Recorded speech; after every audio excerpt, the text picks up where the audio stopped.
Emergencies are never going to happen when we want them to happen. It's never going to be that perfect scenario that we have in our heads.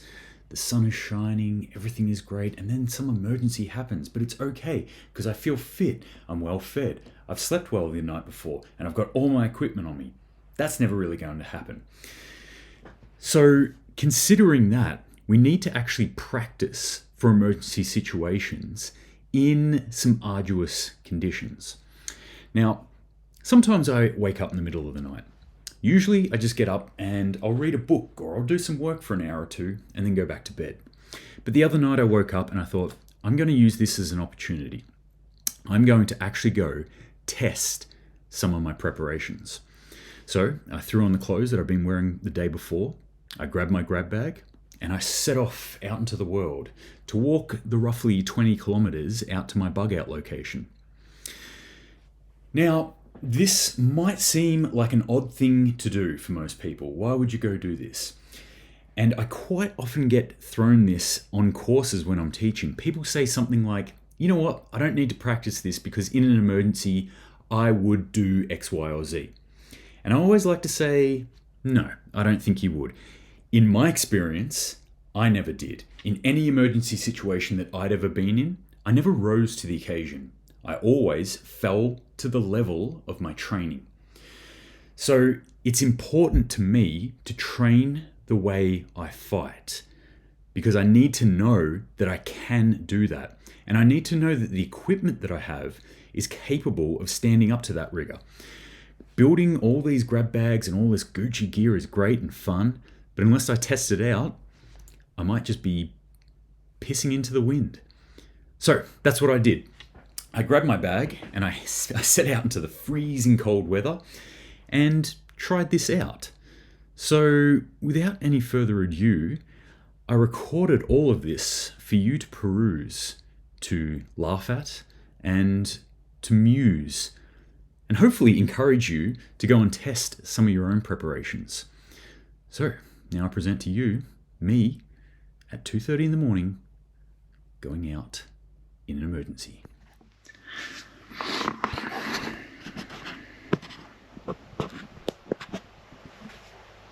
Damn, that's bright.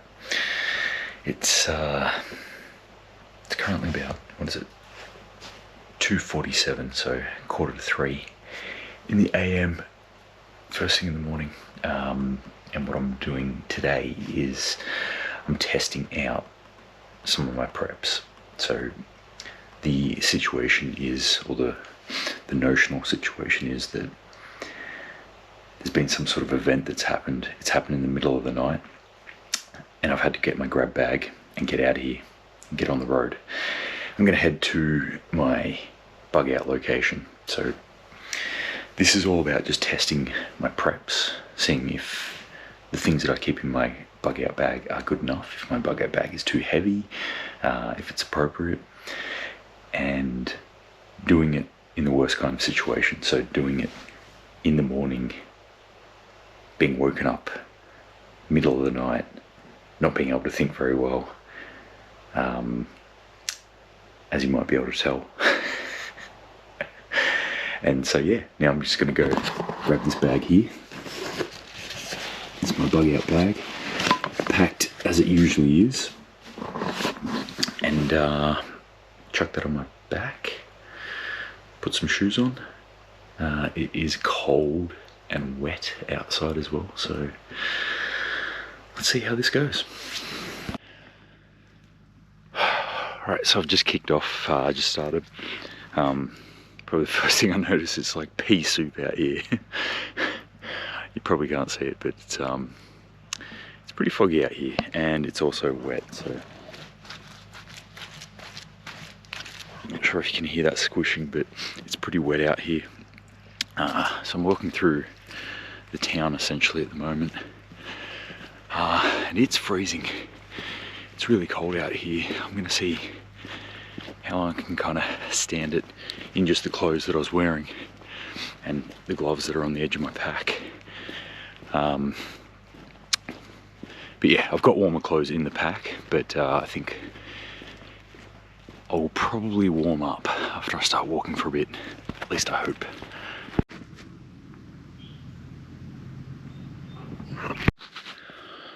Alright, I'm just clearing the edge of town now, about to head out of town. Can definitely feel the temperature starting to drop here now. I'm going to keep pushing on, see how far I can get without putting on warm clothes. As you can see here, 0 degrees at the moment. It definitely feels like about -3. That's 0 degrees is where water freezes, by the way, for all those who don't use logical metric systems. It's cold.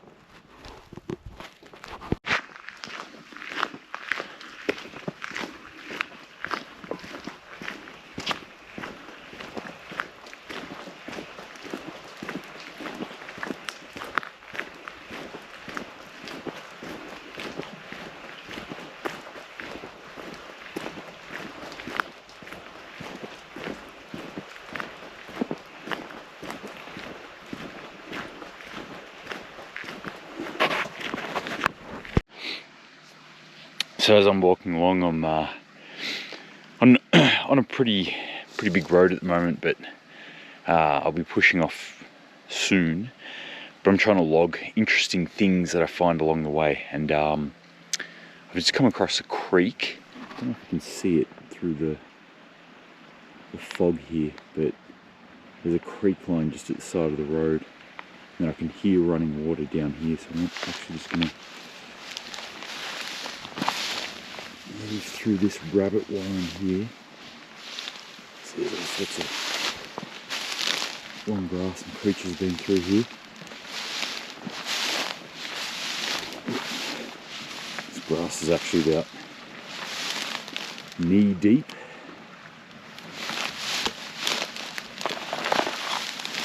And it keeps it going actually. We've got like an old disused bridge or something, and then just down there some pretty flowy water, which actually does smell a bit funky, but I've got a water filter on me.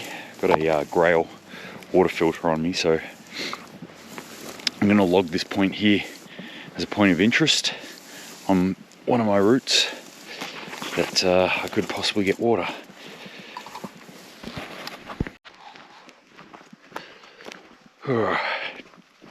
Still kicking along. Been going for, I don't know, maybe 2 hours. Well out of town now, and it's definitely getting colder. But I'm feeling pretty warm still. All I've got is a flannelette shirt and a merino wool undershirt on, but still feeling warm enough at the moment. I'm going to be stopping for a nav check a little bit further up, so when I stop there then I'll reassess, but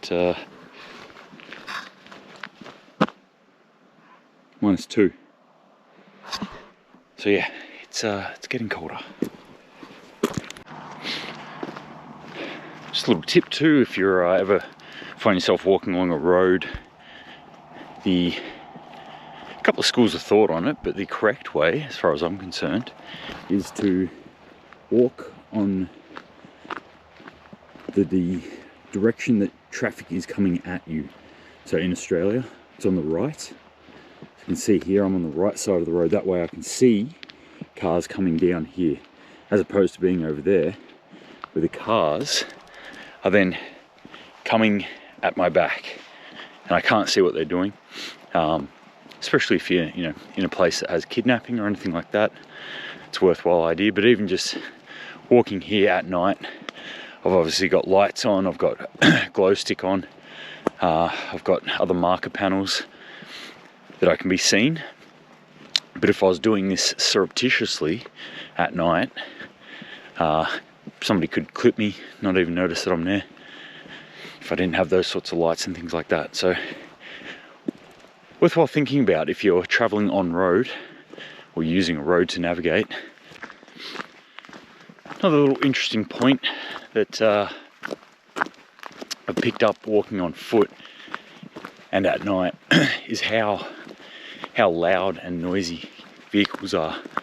So something to think about if you're ever in a situation where noise is critical.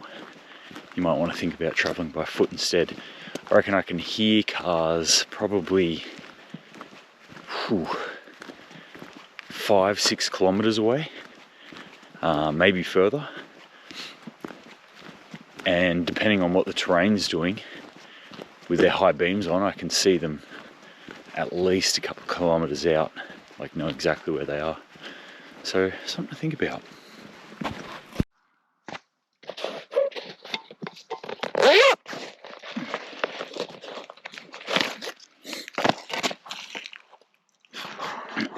Alright, so I've pulled off the main route here, and I'm going up a part that I've never been up before, and I've got a theory that I can cut through into one of the parts that I'm getting to, which is kind of like the bug out location, I guess, for tonight's purposes at least.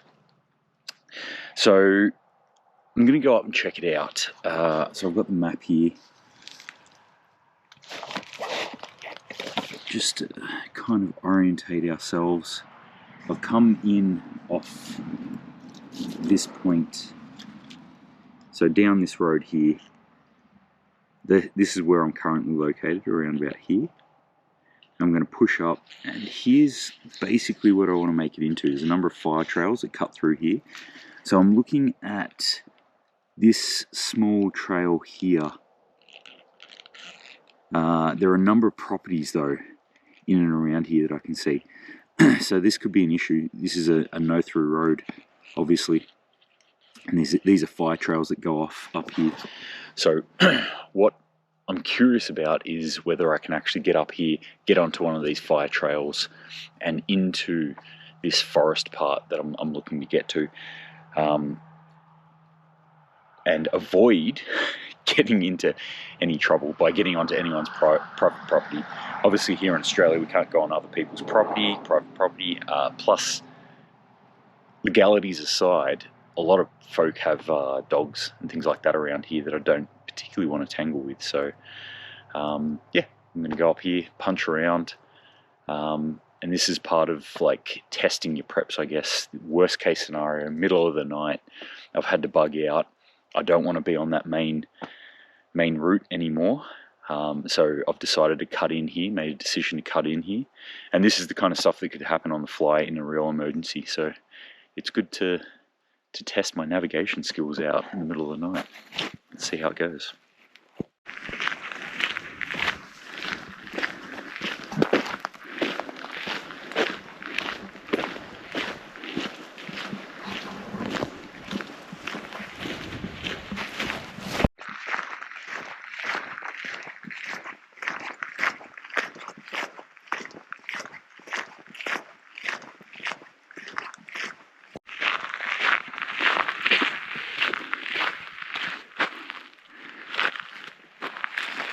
It is as thick as pea soup out here. Even with this pretty powerful head torch I got, lead lenser head torch. I reckon I can see maybe 25-30 meters at the best right now. Alright, so I've made it up to the point that I was looking for, which was, if you can see, where are we? There. So that's the point that I was trying to get to. Just in there. That's exactly where we are. And that, I don't know if you can see that or not. That is a private gate. So I'm not willing to punch through anyone's private properties tonight. You know, 5:30 in the morning, whatever it is. They might not appreciate that. Some weird bearded hobo looking dude walking through their property. So that's a dead hole for now, so I'm going to punch back down another couple of k's back down the road and then loop around and keep wandering, see what we find.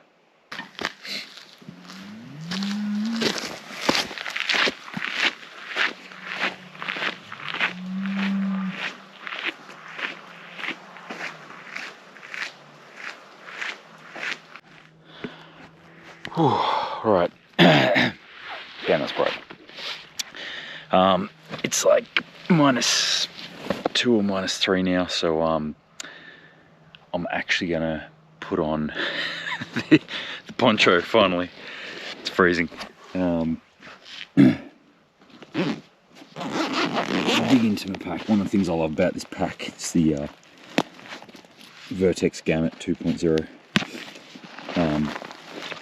Is that I can just open the top like that and access stuff in the top, or I can actually undo a couple of press studs here and here, and then I get full access to the pack. So now I can get into everything that's in there. I would love to stop and make myself a coffee right now, but I'm not going to. I'll do that once I set up camp. This is the Helikon-Tex Swagman roll that you can use as a poncho liner, which is how I'm going to use it, as a sleeping bag or a blanket or some sort of hammock thing. I hate hammocks, so that's not what I'm going to do. So anyway, I'm going to chuck that on, be a little bit warmer, and continue my journey. So I'm probably at K maybe 13, 14, 15, somewhere around there. And really starting to feel some of the little aches and pains. I mean, not only in my body, they're always there, but from like my boots and my pack, so especially like my left boot here, there's a point on it that's really rubbing on me, and there's new boots. I wouldn't know that if I hadn't done a walk like this. I've worn them many times, but I haven't done a hike like this. And this pack, there's something about these pants and this pack combo that I got on, that's just on my left hip here, it's just rubbing in. I continue on, these are going to become sorer, these are going to probably become blisters and maybe even wear through the skin. But this is the kind of information that you're not going to get from putting things on once or twice or carrying it around, for a couple of meters. You're going to need to get out there and actually test your preps, test your gear, see how your gear feels on you, see how your body feels with certain things as well. Your body is one of the most important preps that you can do. When you think about prepping, physical ability should be part of it. So yeah, like, it's this kind of knowledge, this kind of hard-earned, very painful knowledge, but it's well worth it. This is exactly why I test out these sorts of things and why I do this sort of stuff. Is so then I know, I'm like, okay, that one hurt there, or these boots wear on me here. I can then tinker around with this sort of stuff and try and make it a bit better, or find different alternatives, find new shoes. So test your preps. The delicate balancing act of heat. I've been hoofing it now for another couple of Ks and starting to warm up, so I'm going to take this off. Just took my pack off, interestingly, and I don't know if you can see this or not, but it's covered in frost. It's actually frozen. It's pretty cold out here. Alright, the sun is starting to peek its head over the horizon now, so I'm going to start looking around, set up a little camp and make a coffee. That's the end of the exercise. That's what I'm trying to get to, is the point of coffee. So see what I can find. Alright, so I've made it to my secret bug out location. No, I haven't actually, I'm back home. So what I did was walk halfway out to my bug out location, turn around, come back here. Again, I'm testing my prep, so I don't need to test out my bug out location. I know where it is, I know what I've got stockpiled there. And I didn't want to be stuck out there today with no lift home. So I'm back home, I'm gonna go grab myself a coffee. This was all about making sure that my preps work, that everything works. It's about probably somewhere around 20 Ks, somewhere around 4 hours. That's including that little journey I took, which was a dead end, as it turned out. That's fine. Now I know. Now I know that's not a viable route until I maybe go and have a chat to some of the people there who live there. You know, when it comes to all this sort of stuff, you really need to test all this stuff out. I get way too many people on courses and things that I teach always go to me, you know what, I would just, if this happened, I would probably do this. I always say, I don't want to hear that. I don't want to hear that. I would do that. I would do X. I would do Y. I would do Z. Because at the end of the day, you don't. You do whatever you practice to do. And if you don't know what is in your pack and how it feels on your back and how it feels to walk 20 Ks, then I suggest you go out and try that out now. These sorts of things, when it comes down to it, you know, we never actually rise to the occasion. A lot of people have that illusion in their head that you're just going to rise to the occasion. If the zombie apocalypse comes, you'll be able to do it. And I just say total bullshit. You never rise to the occasion, you always fall to your level of training. So make sure that you train the way you fight. And if this is what you're actually expecting to do, then do it now. Go out and practice it, do it now, and then you won't have to guess whether you can do it or not. You'll know. All right. So that's it. I'm gonna go get caffeine into my system. So thanks for watching. If you've got any questions, let me know. I'll actually pull apart this pack too just after this and show you everything that's inside, and explain all that sort of stuff. But if you've got any questions, let me know. But apart from that, guys, keep prepping, keep safe out there, and Semper Paratus.